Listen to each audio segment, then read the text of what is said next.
Innal hamdalillah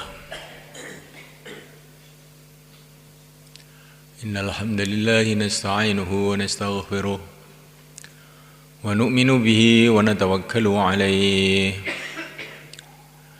wa na'udzu bihi min shururi anfusina min sayyiati a'malina man yahdihillahu fala mudilla lahu wa man yudlil fala hadiya lahu أشهد أن لا إله إلا الله وحده لا شريك له وأشهد أن سيدنا مولانا محمدا عبده ورسوله اللهم صل وسلم وبارك عليه وعلى آله وأصحابه والتابعين لهم إلى يوم القيامة أما بعد. Hadirin dimuliakan Allah Ta'ala,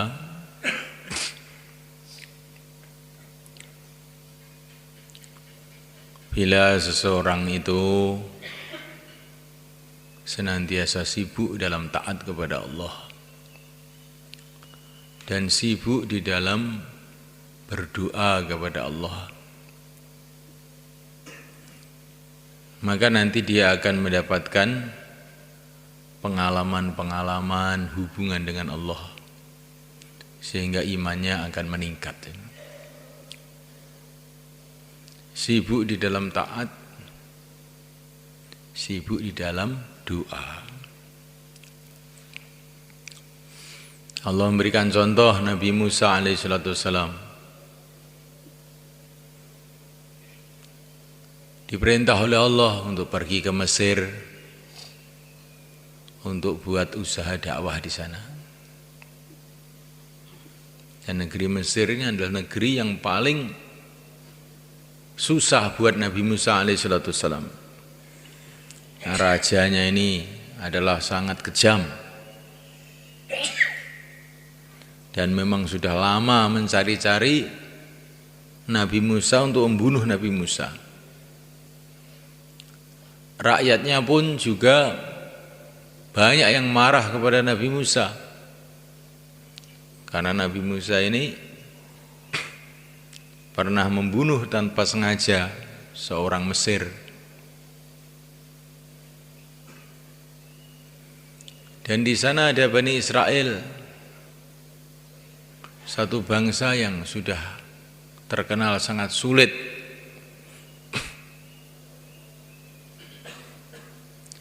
Namun Allah Ta'ala, maka Nabi Musa berangkat ke Mesir dengan perintah Allah.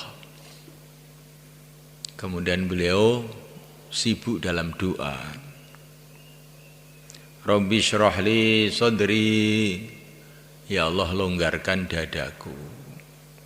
Ini doanya yang pertama, longgarkan dadaku. Nah, orang itu tidak bisa mengerjakan perintah Allah apa saja tanpa Allah itu melonggarkan dadanya. Agama ini akan terasa berat, perintah Allah akan terasa berat bagi orang yang disempitkan oleh Allah dadanya. Kalau Allah longgarkan, mudah saja, nggak ada yang sulit. Walaupun menghadapi Fir'aun, menghadapi Bani Israel, menghadapi bangsa Mesir, yang semua ini masalah-masalah besar zahirnya.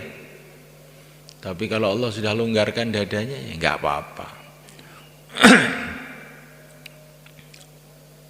Kalau Allah tidak longgarkan dada seseorang, mau sholat aja juga berat, apalagi tugas-tugas yang lain. Maka Nabi Musa memberikan contoh kepada kita, Rabbi syrah li sadri, ya Allah longgarkan dadaku.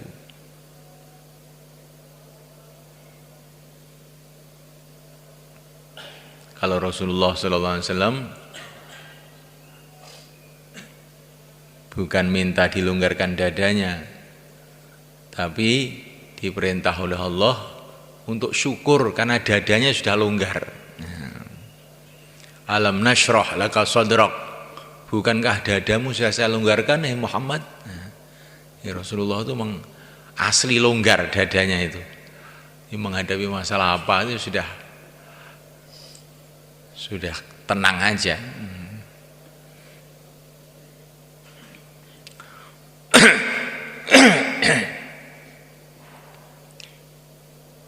Kalau Nabi Musa diperintah oleh Allah supaya lembut, kalau Nabi Muhammad SAW diperintah mensyukuri Allah Subhanahu wa taala karena sudah lembut.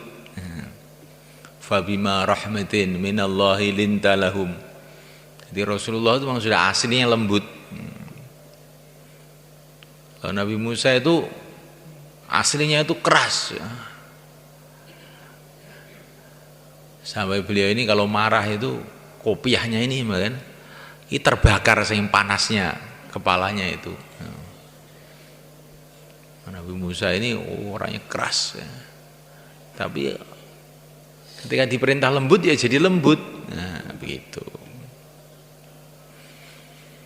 Aqula lahu qawlan layyina, lembutlah ya jadi lembut. Jadi ada orang itu semulaikan yang aslinya kasar, kemudian dengan doanya, dengan ketaatannya jadi lembut. Ada orang yang memang asli lembut. Kedua-duanya akhirnya sama. Akhirnya kedua-duanya dapat ridho Allah. Maka Nabi Musa doa agar Allah longgarkan dadanya, lapangkan dadanya. Rabbi syrah li sadri.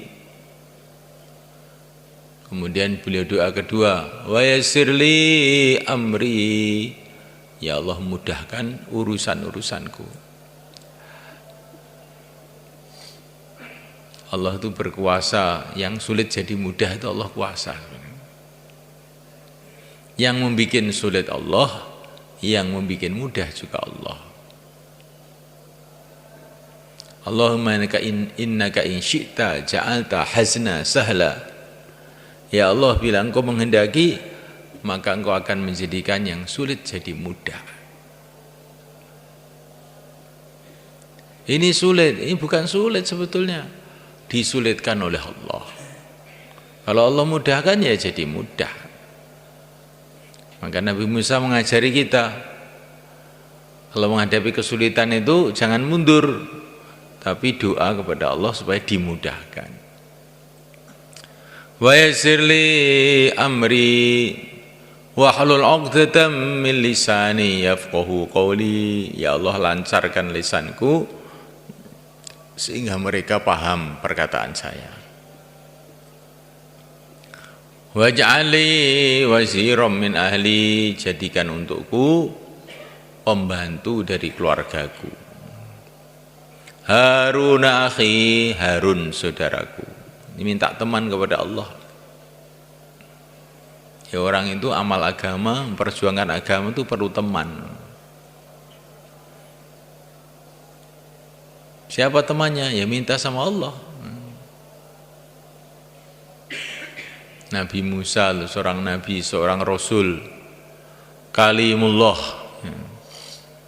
mendengarkan langsung firman dari Allah. Di dunia ini orang yang pernah mendengarkan firman langsung dari Allah itu cuma Nabi Musa dan kemudian Rasulullah SAW. Nggak ada, cuma 2 orang aja. Di derajat yang sangat tinggi.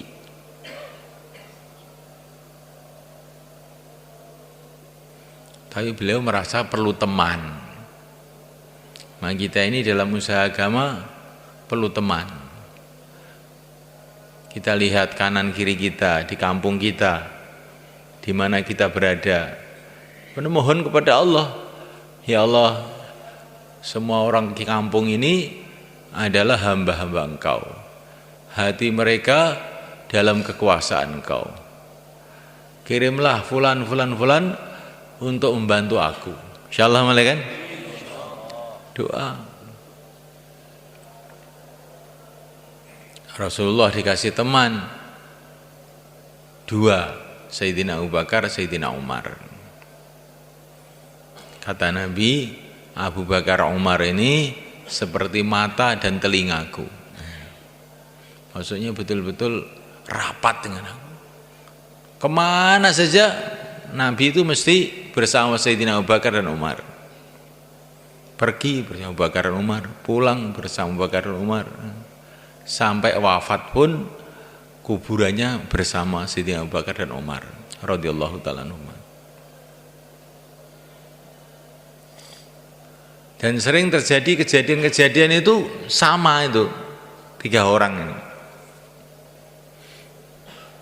Sayyidina Abu Bakar datang ke masjid karena lapar. Tahu-tahu datang Sayyidina Umar ke masjid. Kenapa datang? Lapar katanya. Rasulullah datang ke masjid. Tanya, "Kenapa kamu di sini berdua?"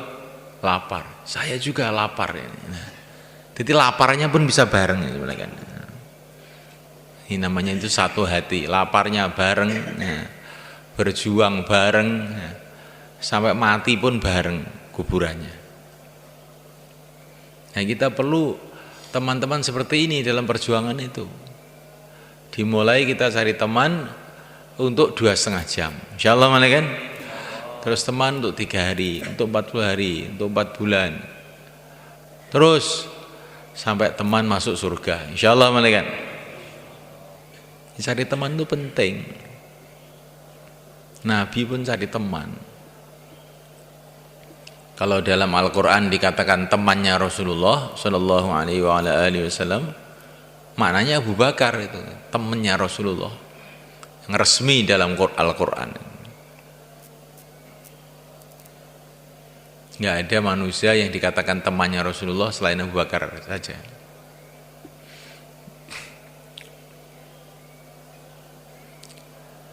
Nah, oleh karena Allah begitu juga para sahabat radhiyallahu ta'ala majma'in. Mereka diperintah oleh Nabi berangkat ke Badar. Ini sibuk dalam taat namanya. Walaupun mereka itu berat berangkat ini. Wa inna fariqam minal mu'minina lakarihun. Berat rasanya.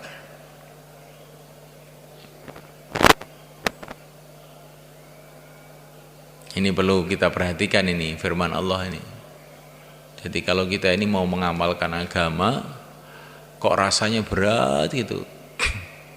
Itu tanda-tanda akan datang pertolongan-pertolongan Allah yang besar. Di para sahabat itu ketika berangkat ke Badar itu berat sebagian. Wa inna fariqam minal mu'minina lakarihun. Berat rasanya. Tapi justru dapat pertolongan-pertolongan Allah yang besar di Badar. Begitu kata para ulama, kamu kok mau tahajud terasa berat ini. Nanti kalau kamu nekat, itu nanti kamu akan menemukan hal-hal yang tidak biasa kamu temukan. Mau keluar kok berat, kok tidak seperti biasanya ya saya ini, kok berat ya. Ini biasanya akan datang macam-macam hal yang tidak biasa.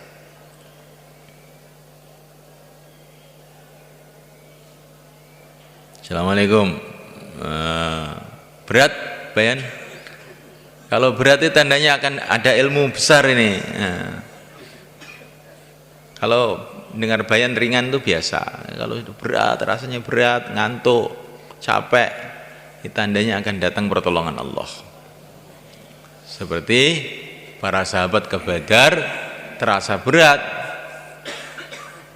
berangkat juga, akhirnya dapat macam-macam pertolongan Allah.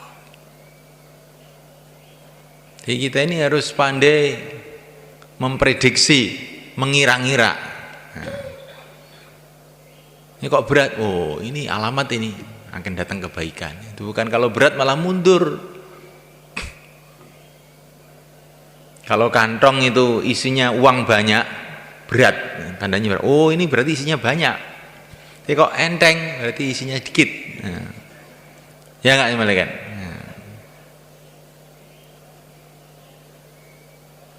Kalau berat isinya banyak, rame, ya katanya orang Malaysia. Masa isinya rame?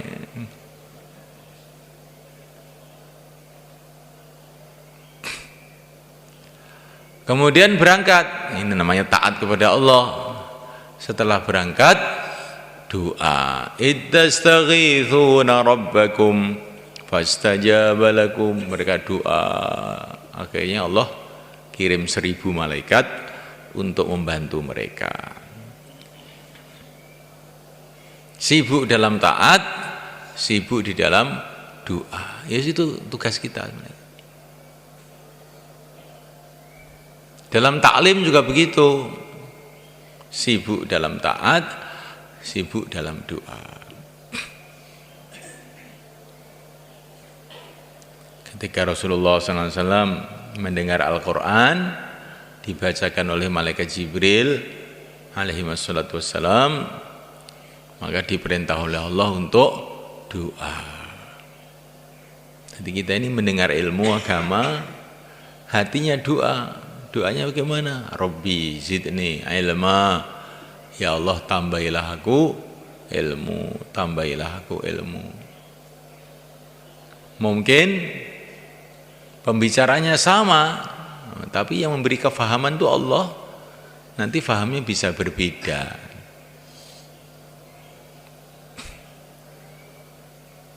Maka dikatakan oleh para ulama, Al-Quran ini ada hal-hal yang bisa difahami oleh semua orang yang bisa bahasa Arab. Nah, pokoknya setiap orang bisa bahasa Arab yang ngerti. Tapi dalam Al-Quran ini ada hal-hal yang orang yang pandai bahasa Arab pun nggak paham. Yang paham hanya para ulama. Ada dalam Al-Quran ini hal-hal yang para ulama pun belum paham. Yang paham itu para aulia, orang-orang yang hatinya suci, bersih, yang paham. Bahkan dalam Al-Quran itu ada hal-hal yang tidak bisa dipahami oleh para aulia. Yang paham hanya Rasulullah SAW. Litubayyina linnasi ma nuzila ilaihim. Maka Rasulullah itu menjelaskan kefahaman beliau ini mengenai Al-Quran kepada umat. Al-Imam Syafi'i mengatakan semua hadis Nabi itu adalah bagian dari kefahaman Rasulullah kepada Al-Quran. Tapi kalau umat ini nggak sampai, pikirannya nggak sampai, maka perlu dijelaskan oleh Nabi. Jadi Qurannya sama, bacaannya sama, nanti pahamnya beda-beda. Pahamnya beda-beda. Karena kefahaman itu dari yang maha tahu, dari Allah SWT. Maka semulaikan kefahamannya para sahabat, kefahamannya para aulia, kefahamannya para ulama mengenai agama ini beda dengan kefahaman kita ini. Nah, kefahaman itu tambah tinggi, nanti nilainya amal tambah tinggi. Dalam hadis riwayat Ibnu Mas'ud mengatakan 2 rakaat dari orang yang alim, yang zuhud lebih baik daripada amalan orang seluruh dunia sampai kiamat yang tidak punya 2 sifat ini, alim dan zuhud. Coba semalikan.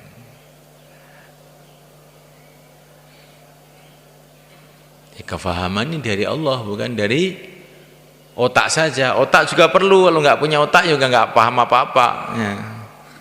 Tapi otak saja tidak cukup. Nah, mendengar saja tidak cukup, doa. Insyaallah malaikat. Kalau orang ngantuk bisa doa nggak? Ya, nggak bisa. Gitu. Orang ngantuk itu doanya cuma satu, kalaupun bisa. Semoga bayan cepat selesai, saya mau tidur. Itu doanya cuma itu. Dia tidak minta ilmu, minta supaya bayan selesai karena mau tidur. Itulah doanya orang ngantuk. Betul malah kan? Bayan kok lama sekali ini, saya sudah ngantuk nih. Ya itulah doanya. Makanya selesai bayan ditanya, apa tadi bayan? Biasa. Biasa gimana toh? Biasa tidur. Oh iya, kalau itu betul. Mesti benar kalau itu 100%. Di taklim sibuk di dalam doa. Ibadah juga sibuk dalam doa. Sholat itu mulai awal sampai akhir isinya doa. Doa itu intisari ibadah. Doa mukhul ibadah. Intisari doa, intisari ibadah itu doa. Terutama waktu sujud kita doa. Doa hidayah untuk diri kita, keluarga kita, untuk umat. Allah menyelesaikan masalah kita, masalah umat. Gitu semua mereka.